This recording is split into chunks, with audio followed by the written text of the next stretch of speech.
जी हाँ, नमस्कार। आपका हमारे इस चैनल पर हार्दिक स्वागत है।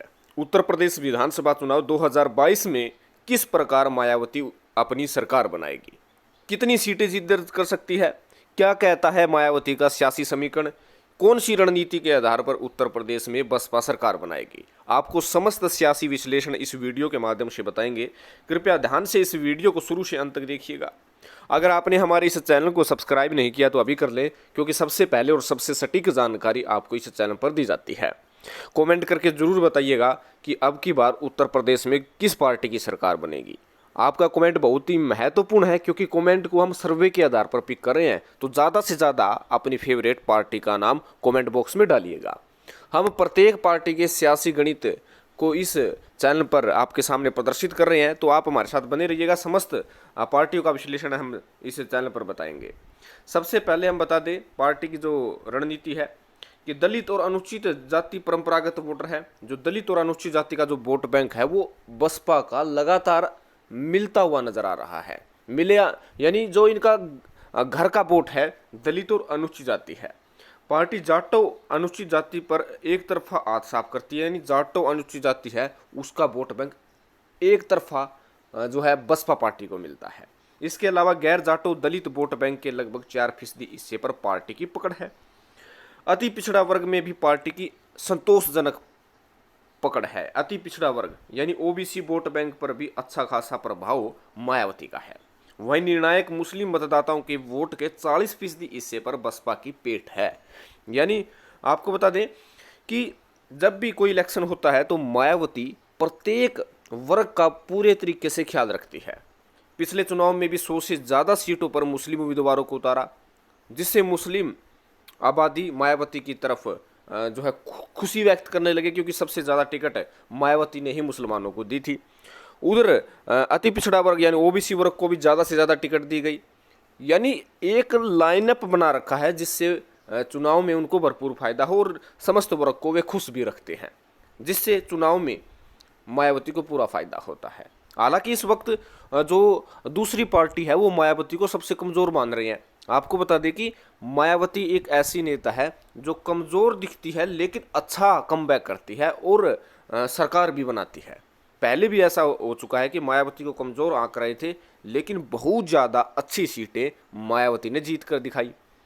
आप जिला पंचायत चुनाव में देख लीजिएगा, किसी ने नहीं आका था कि 350 का स्कोर भी मायावती पार कर सकती है, लेकिन जिला पंचायत चुनाव में 350 से ज़्यादा सीटें जीतकर भाजपा और समाजवादी पार्टी को सोचने पर मजबूर कर दिया। ये देखिएगा 2017 में सुप्रीम कोर्ट के आदेश के बावजूद पार्टी ने 45% सीटों पर दलित और मुस्लिम प्रत्याशी उतारे हैं। इसके अलावा सवर्णों को लुभाने के लिए 66 सीटों पर ब्राह्मण प्रत्याशी उतारे हैं। आपको पता है कि ब्राह्मण, राजपूत और ओबीसी वोट बैंक जो 2017 में बीजेपी की तरफ चला गया था, कहीं ना कहीं उस पर सेंधमारी करते हुए समाजवादी पार्टी ने 2017 में सबसे ज़्यादा सवर्णों को सीटें 66 सीटें दी और ब्राह्मण प्रत्याशी को उतारा। और उसके साथ साथ राजपूत के जो बड़े बड़े नेता है वो बसपा पार्टी से ही अपनी कह सकते हैं कि धरातल अपना उठाया था, अपना आधार बसपा से ही उठाया था, जिसका भरपूर फायदा बसपा उठा सकती है। और आपको बता दें कि 1989 से लेकर 2017 तक आप सियासी गणित देखिएगा। 1989 में 9% था, फिर 91 में कुछ बढ़ा, 9 से कुछ ज़्यादा हुआ, 93 में 11%, 96 में आप देख सकते हैं 19.64%, 2002 में सरकार बनाई 23% से ही, और 2007 में 30% और 2012 में 25% और 2017 में 22% वोट बैंक उन्हें मिला है। यानी मायावती यदि 30% वोट बैंक भी टोटली ले लेती है तो फिर से उत्तर प्रदेश में मायावती सरकार बना लेगी। जी हाँ, ये भी बता दें कि मायावती के लिए सबसे बड़ी जो खबर है, नुकसानदायक खबर कहेंगे, क्योंकि भीम आर्मी के जो प्रमुख नेता है चंद्रशेखर रावण, वो भी अनुसूचित जाति और दलित वर्ग पर जो है हाथ साफ करते हुए नजर आ रहे हैं। उन्होंने अपनी आज़ाद समाज पार्टी का निर्माण कर लिया है, जिसका भरपूर नुकसान जो है बीएसपी को होने वाला है, क्योंकि बीएसपी का करीब 20 से 22% वोट बैंक जो है चंद्रशेखर रावण की तरफ जाता हुआ नजर आ रहा है। मायावती के लिए ये अच्छा है कि चंद्रशेखर रावण के साथ गठबंधन कर ले, वरना नुकसान चंद्रशेखर रावण मायावती को जरूर पहुंचाएंगे, क्योंकि जहाँ मायावती जहाँ पर राजनीति करती है और चंद्रशेखर रावण जहाँ जो राजनीति कर रहे हैं, उन राजनीतिक जो क्षेत्र है, राजनीतिक जो वर्ग का क्षेत्र है, वो इन दोनों का एक ही है। तो वोट जितने भी चंद्रशेखर रावण अपनी तरफ मोड़ेंगे, वो बीएसपी का ही वोट बैंक अपनी तरफ खींचने में कामयाबी हासिल करेंगे। चंद्रशेखर रावण के साथ जो है दलित अनुसूचित जाति वर्ग के जो नौजवान साथी है वो ज़्यादा जुड़े हैं। और ये देखिएगा, सीटों की बात करें तो बहुजन समाज पार्टी को 19 सीटें मिली, आपको बता दें, लेकिन वोट बैंक इन्हें 22% मिला। बीजेपी को 39% वोट बैंक मिला था। यानी जो 35% जिसको वोट बैंक या 39% जिसको वोट बैंक मिल जाता है, वो 250 से ऊपर जो है सीटें, 250 प्लस 300 प्लस सीटें प्राप्त आराम से कर लेता है। तो मायावती यही सोच रही है कि 30% वोट बैंक हम आराम से ले लेंगे। उन्होंने स्पेशल तौर पर यह भी बात जो है जाहिर की है कि दलित वोट बैंक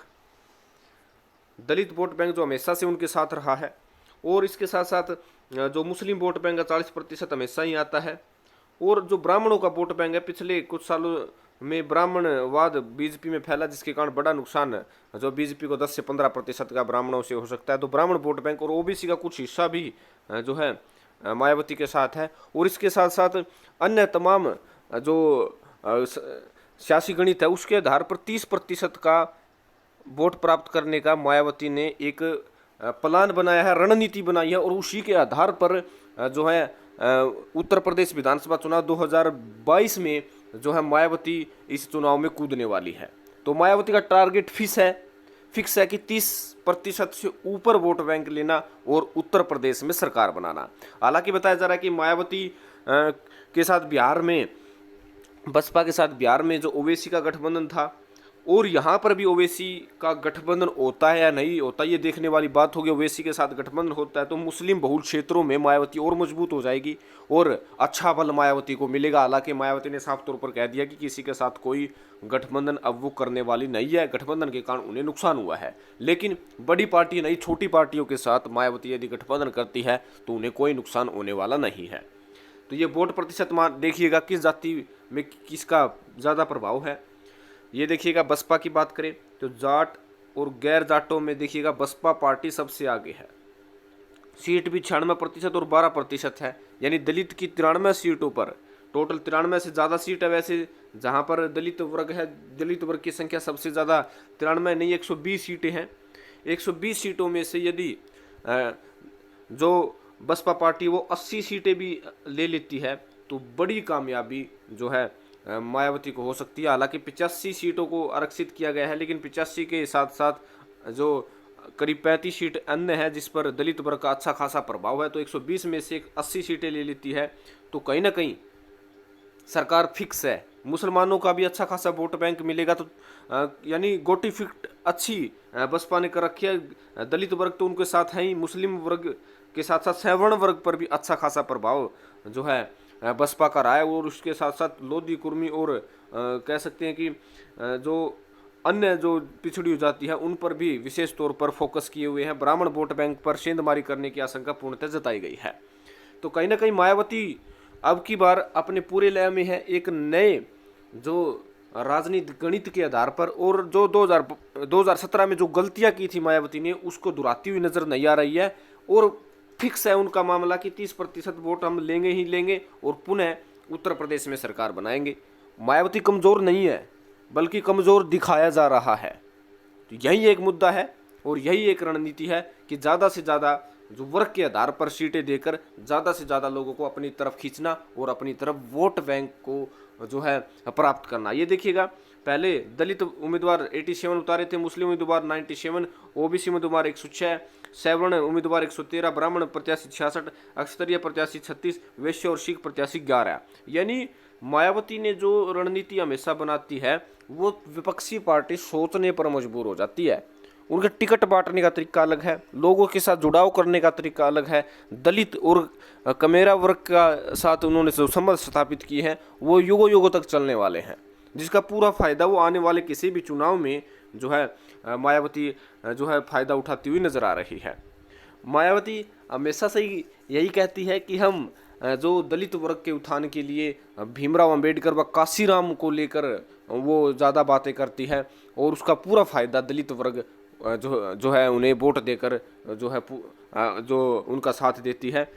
लेकिन बसपा की यही है कि ज़्यादा से ज़्यादा यानी जो दलित वर्ग की जो सबसे ज़्यादा सीटें हैं उन पर 80 सीटें प्राप्त करना और मुस्लिम जो है बहुल क्षेत्र है वहाँ पर करीब 35 से 40 सीटें प्राप्त करना और जो कह सकते हैं कि ओबीसी वर्ग की जो 106 उम्मीदवार उन्होंने पहले भी उतारे थे उस समय भी इनका टारगेट था कि 30 सीटें पहले जो है प्राप्त करना और ब्राह्मण सीटों पर भी 30 सीटें प्राप्त करना और क्षत्रिय पर क्योंकि कम प्रभाव है ज़्यादा प्रभाव नहीं है तो 10 सीटें प्राप्त करना और वैश्य और सिख सीटों पर 5 सीटें प्राप्त करना। इस फंडे के आधार पर मायावती सरकार बनाती हुई नजर आ रही है। सरकार बन सकती है लेकिन विरोधियों को यही कहूँगा कि मायावती को यदि आप कमज़ोर आंक रहे हैं तो कहीं ना कहीं आपकी सबसे बड़ी भूल है। मायावती को कमज़ोर मत आंकिएगा। उत्तर प्रदेश में सबसे बड़ी कमबैक पार्टी की तरह ये पार्टी रहती है और आप रिकॉर्ड भी देख सकते हैं, इतिहास भी देख सकते हैं। सिचुएशन इस